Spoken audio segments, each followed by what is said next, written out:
Holt, really appreciate you taking the time today. You know,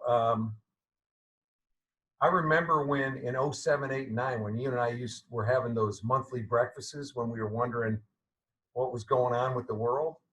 But I've always had such a high regard for you and what you've accomplished and how you do it and what you stand for. And I'm anxious to kind of have this discussion today. Well, it's mutual. Awesome. Well, so how did you get into real estate? I mean, why? Kind of give me like when you were in college, did you know what you wanted to do? Did you always think it was real estate, or you know, how did you end up in real estate? That's a great question. And when I was in college, Bill, I had a misguided notion that I wanted to be wealthy. And I'll circle back to why it was misguided, if you'll remind me. But I wasn't nearly as thoughtful as this generation. But I went to an Allsup store, that's a convenience store in West Texas, and in a magazine rack there was a magazine called the Texas 100, which was the 100 wealthiest Texans. And so I picked it up and took it back to the dorm room, and I thought, well, if this is surely I can learn something from this. So I kind of divided that group of people up, and it was three categories. There were people in real estate, people in oil and gas, and people who inherited oil and gas or real estate. And I wasn't in the third. And I'd worked in the oil field, and I knew how hot and dangerous that was. So I said, I'm going to get in real estate. It was that simple. And then I broke it down further and looked at those guys that were in real estate, and I found one common theme, and that is everyone that was wealthy in real estate owned it. They weren't in the services business. They weren't in the appraisal business. They all had one common theme, and that is they owned real estate. So that kind of shaped my thinking. I said, if I'm going to have a chance at making it as big as I want to make it, then I need to get in real estate, and I need to own real estate. And at that time, this is 1986, the number one owner of real estate in the world was Trammell Crow Company. So I moved from Abilene, Texas. My wife and I were married in college. We moved right to Dallas, and I begged and borrowed for a job with Trammell Crow. And how long were you there? I was there 6.5 years. And what did you do? Were you right? Yeah, I got into industrial leasing. And so I leased the Northwest Dallas market under a gentleman named John Walsh, who was a marvelous mentor and leader. And so many of those Crow guys were just, you know, they populate the real estate community all over the country. And I was fortunate to work with some great ones. So I started in leasing. Yeah, and you know, I think some of the best,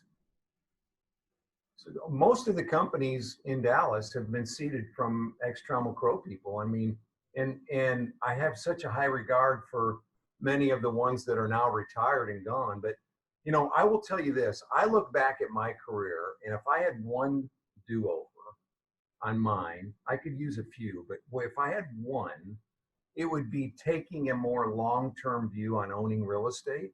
Like I've been a trader, right? So I buy, reposition, sell.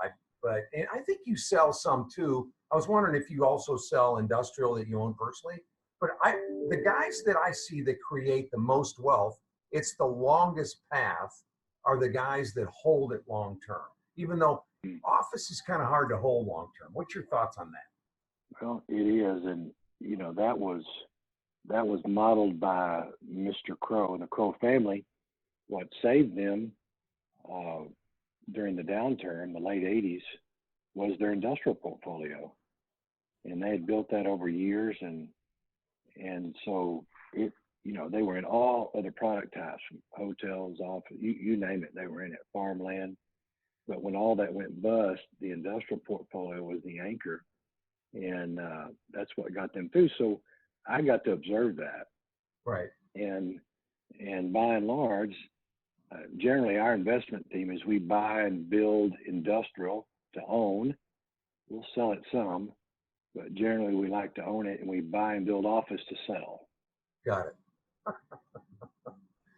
And so So like one of the things I know, um, we're Christian brothers. I know your strong faith, and I've always admired uh, how you openly live and stand on your faith. But do you have any philosophical approach to business, or do you kind of? And I know your faith drives a lot of it, but kind of how do you look at how you lead your company, how you run your business? well, and that's been a shift in my thinking. Um, Probably it's about a 5 years ago, I made a transition about how I view business, Bill. But uh, you are correct. I am a man of faith, and for many years, I looked at making money uh, through my business uh, as a business, and then I would say, then I'm going to give that money away, and uh, and I enjoyed doing that, and still do. But I kind of had a journey starting about 5 years ago of separating business. My business and my ministry were separate, and I wasn't having as much fun at business. Not that it wasn't interesting, but I'd been very fortunate and had done well, and I just wasn't having as much fun in it. So I tried to move over and do more philanthropic type work, the idea of success to significance. And frankly, after a year, I didn't get any energy out of it. Right. And so through a series of really good mentors of mine and thinking about it, I came to the conclusion that my business is my mission, and that I had been missing these opportunities to bless these 250 people that work in our company. I had overlooked it because I was separate.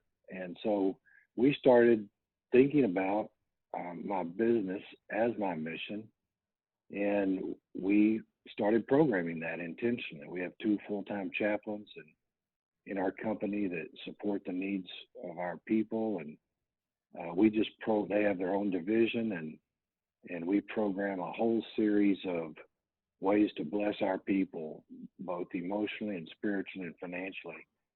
And it's really made business fun again, because I get to come to work now and I get all kinds of emails that aren't deal related or money related, but they're they're healthy, emotional and spiritual, healthy emails of encouragement from people that are being blessed because they're coming through our platform. Another really blessing from that is I used to lose people. Somebody'd be with me a while and then they'd leave, and I'd have a hard time with that. It bothered me. And now I look at it differently. Whether someone is there, we've got many people that have been with me for 30 years, and whether they're 30 years or 6 months, I view it as a touch point, and that they were brought into our family for a reason, and they left for a reason. And so it's given me a lot of peace about that as well. It used to hurt my feelings when people would leave. I think I have so many people that have passed through my business that are now working elsewhere. And I think it's all about how you leave. I think if you everybody, I left, right? And you left. Yes. And so everybody's on their own journey, but it used to just really hurt my feelings. And I've gotten now to where, as long as I feel like the relationship mattered, I've built a relationship, because I'm so relational. And I have to tell you, I look at my business so similar to you. We don't have a chaplain, but I think it's my ministry too. And I think giving's better than getting. And I think you can give more because the position you're in, and you can give advice, you can give money, you can give leadership. There's just so many things you can do. And, your business gives you that platform to be able to do it. And the emails are more rewarding than getting a check, right? Amen. Yep. Yeah, no, I think that's a really, as I can remember back to when I made my decision to leave Crow, that was one of the uh, deciding factors was the ability to, as long as I was on Mr. Crow's platform, um, and it was a really healthy platform, don't get me wrong, but there were certain things you could and couldn't do to express your faith because, you were an extension of their brand. Yeah, And I get that. But sure. when you're on your own, if you're going to offend somebody, well, the only one that's going to hurt is you if you lose the business. Well, you get to And make the so rules, right? exactly, and it's been a marvelous experience to be able to do that. I wouldn't trade for it. Okay, so like, has there been a deal, a relationship that something that didn't work out well that you've learned from? I mean, do you have a deal story or a relationship? And you don't have to be specific if you don't want to be, but because there's people going to listen to this podcast that want to be you. They want to get to where you are, and you know, I I don't know all that you've been through, but I know it all hasn't been easy. So give me a couple of tough lessons you've been Well, um, I have uh, I've made my share of mistakes, and I would say that the toughest business lesson I've learned, and there's an easy tool to fix it, but uh, I'll just describe it real quickly. Is I had a big loan with GE Capital, through. Yeah. and that loan was sold, Oh, and it was sold to a kind of a vulture fund in New York, and it was just a horrific experience because their whole goal was to put us in default. Uh, we were actually trying to sell the asset, and because they kept putting us, and they wanted us to default on the loan so that they could sell yeah. Well, it, no. and it was just a miserable experience. And so the quick answer to that, the quick fix to that question is or to that problem is that we have not signed a loan since that we didn't have the first right of refusal on the note if it was ever sold. And I didn't know that to do that at the time, but the lending community will allow it. And so I could have prevented that problem. But what I did learn from that experience, and we got through it. It wasn't as favorable as I would have liked, but it did cause me a lot of personal grief, and there was a grief tax associated with it. But I kept a statement that my father gave me when I was young. It became real, and that is when somebody wrongs you, he would say, "Whatever you can live with, I can live without." Wow. And he was a simple farmer, but after that experience, I, that statement became ever true. Whatever you can live with, I can live without. And that's kind of the way I processed it. Is that this guy was just a miserable human being, Right. and whatever he can live, he's got to live with what he did and how he did it. Right. And I didn't have to put any more water in the soup, because he cheated me out of a potential profit. So, we all find these mechanisms to deal with rotten people. And another great lesson from that story is just know your partner. That's the only bad partner I've had in 30 years. Yeah. And he wasn't a partner; he was a lender. But know your lender. A lot of people are making lending transactions with people they don't know. That's dangerous. I got to tell you, And I deal with lenders I know where I know the decision maker, and it's not the lender of lowest cost. It's the lender that I know I have a relationship with, so that if anything goes goes sideways, we're not going to get in a combative position, right? I mean, Yeah. you learn, and I've learned it from like 7, 8, 9. I had a couple of big banks that were lenders, and they're not relational. I mean, Yeah. selling your note. I've been through all the same stuff, and one of the big ones I learned too was I had a partner where we did a programmatic deal, and we had like 5 or 6 buildings together, and they sold. It was a REIT, and they sold to a private equity firm, but I didn't have tag along rights, so Mm. I didn't get bought out when they bought, and I just got in with a partner that had a motive to get rid of me, and it was the same. I think having a good or right relationship with your partners is everything. I mean, Absolutely. it's all about. Yes. So Yes. what do you think good leadership looks like? Well, that's a great question, and I'm going to tell you, I'm still learning there, Bill. Yeah. I didn't. I didn't get any formal training in leadership because I've always, I was 28 years old when I started this business, so I didn't really. Everything I've learned through mistakes. And one thing that I'm finding that's working better than anything right now is just the idea of loving and serving your people. And it's certainly better for me. I'm enjoying it, but I'm seeing what, when you do that with your people, they'll run through a wall for you. Right. And it's really simple. You don't have to read a lot of books on it. You just have to look for ways, get up in the morning and look for ways. How can I serve my people? How can I encourage them? How can I bless them? How can I?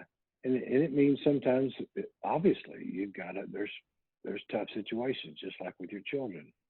It can't all be roses, and you've got to discipline them, and you've got to let them deal with the consequences of poor decisions. But generally, the best leadership that I've been able to foster is just loving your people and caring for them.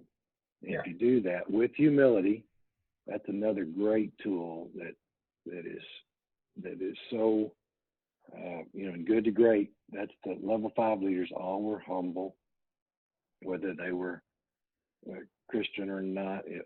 Humility is attractive, and so working on humility, working on swallowing your pride and being humble and transparent with your people is the best tool I've found. Yeah. I think people want to know you care, right? And if they do, Yes. they will be loyal. And like you said, they'll so many people just don't get fed properly at work. And I think having somebody that, and I think honesty and openness is so important. You just take them along for the ride with you. So like, Yep. talking about a ride, we're in COVID, right? What are we in, 10 months in? And I thought it was going to take about 4 months. And now they're saying it could be the middle of next year. How do you lead a company like yours through uncertain times like this? I mean, have you learned anything through COVID? I mean, anything different? Oh, God. Or are you just doing all the same thing? We're doing a lot of the same thing. I'm attempting to communicate more than I would otherwise. When we were all together, my style is to, quite often is just to roam around and touch people and talk to them. And I can't do that like I did, but we're trying to do it. I'm doing it with emails, and it's a mixture of humor. And I know they think I'm the corniest guy in the world, but any kind of humor that I can find, I'll send out. And good humor's and good. then I'll send out an email every week with some word of encouragement and a scripture or a story, and then to just encourage my direct reports to do the same. We talk often about call your people, get them on the phone, and see how they're doing, and our folks have responded remarkably well. We've been fortunate in our business units that we hadn't had to let anybody go, Yeah. and all of our all of the businesses are just doing really well. We are fortunate to be in the have category, not the have-nots. Like we see so many of our tenants that are suffering, but we've been very fortunate. And so, do you worry about failure? Does it cross your mind, or do you just get up every day and just do what you do? Yeah, I don't really worry about failure. You Really? know, I think there's some disciplines that I've been blessed to uh, inherit and to adopt, and those pretty much have worked for me for 30 years in 3 different business lines, and I can't control what I can't control, and Bill, my wife and I were talking about this the other day. If we lost it all, she and I'd be just fine. Yeah. We'd just be just fine, and I think I would too. living a different lifestyle. I mean, Right. we're very blessed, but and that circles back to when I said I had a misguided notion to be wealthy. The reason it was misguided is because I thought money at that time would make me happy. Right. And then when I got it, I realized all that money does is give you options. It Yeah. doesn't make you happy. No. And people with money have more options to do things, but that's all it gives you.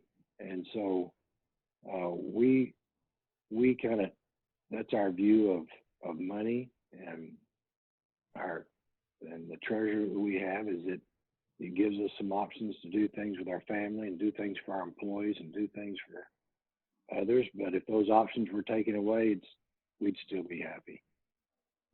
I'll tell you, early in my career, I was focused on making money, probably pretty similar, maybe probably to more of a degree than you.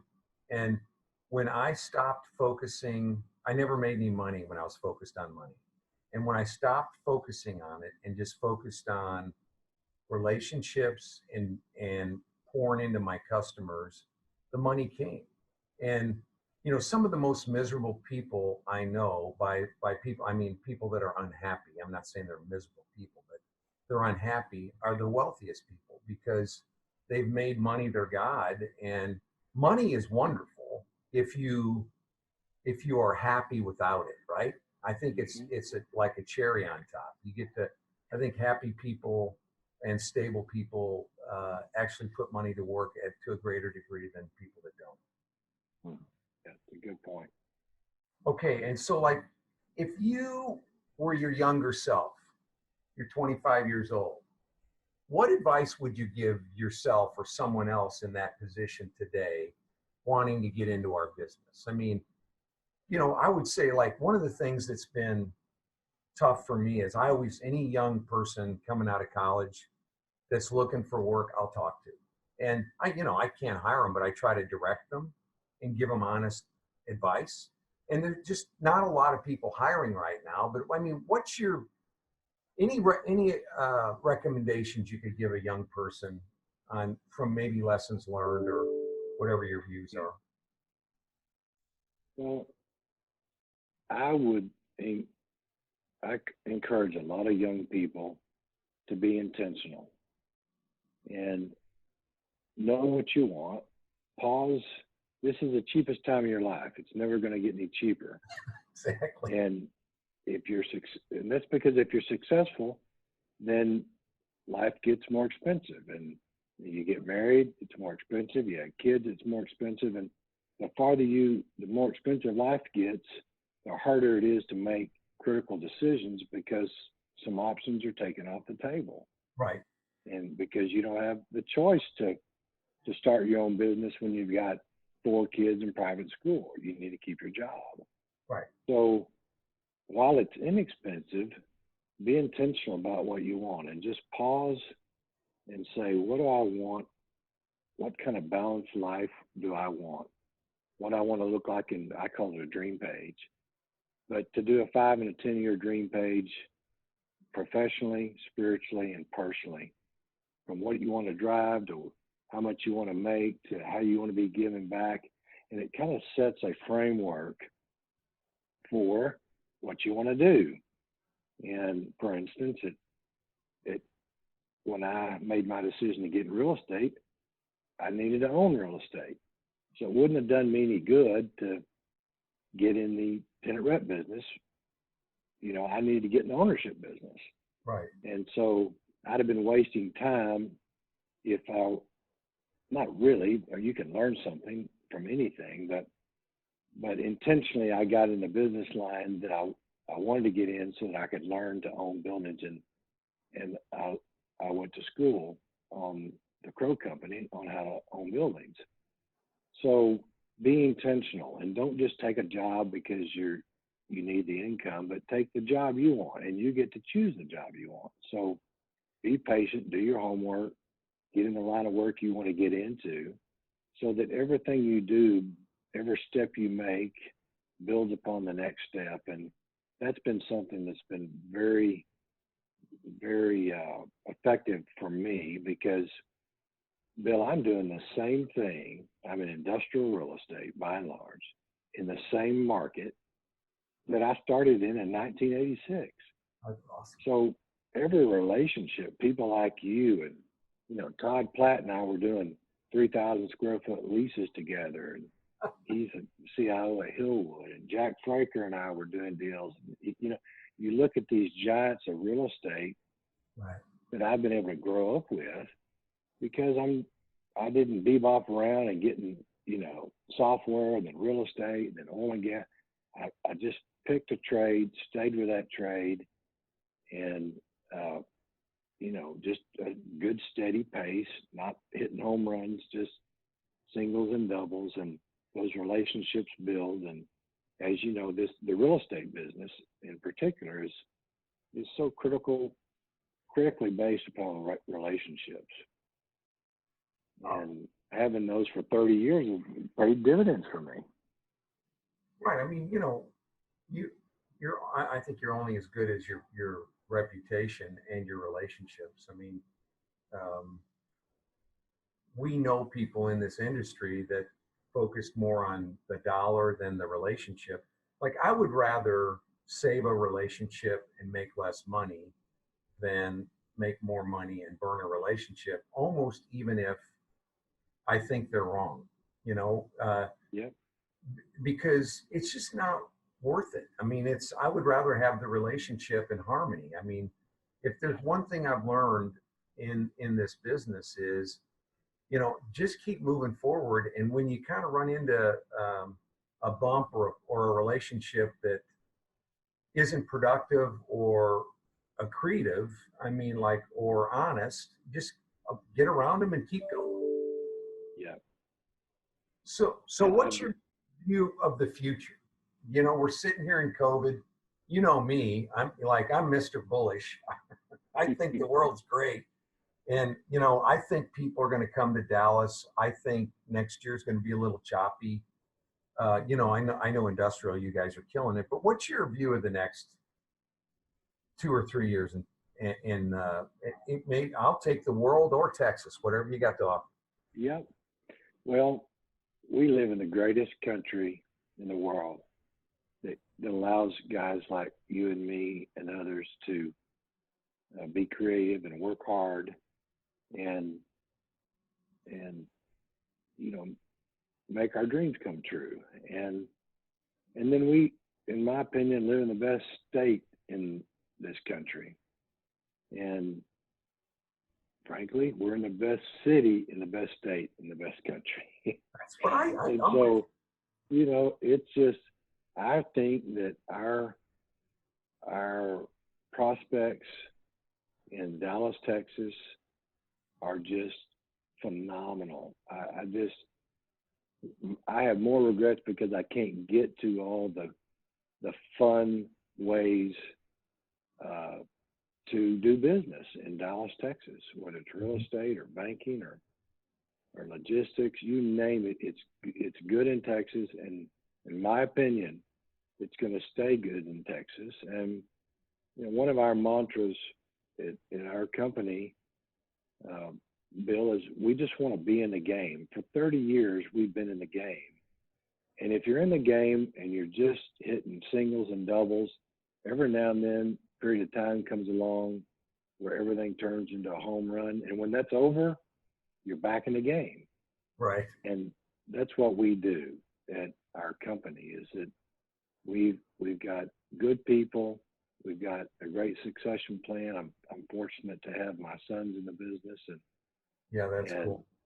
great folks that with them, young men and women that can carry this business forward. And so we're going to be in the game, and I'm trying to encourage and coach from the sidelines and help those guys. But I'm telling you, Texas is going to be good, in my opinion, for the next, 20 years. Yeah. I wouldn't want to be anywhere else either. Okay. Do you ever see you putting the pencil down and leaving the office and just going and playing golf and going to the ranch or whatever? I mean, are you ever going to quit? You think there's a day you're just done, or do you think you'll keep working, but maybe it seems to me like you've got great balance in your life. I'm not outside looking in. I think with your faith and how strong your relationship is with your family and your kids, that you've got really good balance. But so you can answer that on balance. But what's your plan? I mean, you're just going to keep working? Yeah, I think so. I love what I do, and now I've got a sense of new energy around our business being my mission field, which allows me to even do more fun things in that arena than just the art of making money. And so I'm hoping that I can train and coach some very just special people in our company that are young and aggressive and want to do what you and I did, and that I can resource them because we have the ability to do that, and then I can just have a different role in our companies, one where I can use influence and help others and watch them grow spiritually and grow professionally, and there'll be a lot of reward around that for me. So yeah. I don't think I'm never going to quit. I enjoy what I do too much. Right. For me, I like doing other things, but I haven't found anything I like doing as well as business. Because I approach my business similar to you, and it's about giving. It took me a while to get to the giving side of life, and giving so much better and so much more rewarding. And I want to thank you for giving your time today. I mean, I know they're going to be lined up to listen to this podcast because, I mean, what you've accomplished, and I so much respect just the way what you stand for and how you live your life. You might have chaos going on, but it never looks like it. You always look like you're just solid as a rock. So, I love you, and I appreciate you, and I appreciate you taking the time to give back to have this podcast today. Well, Bill, thank you, and it's mutual.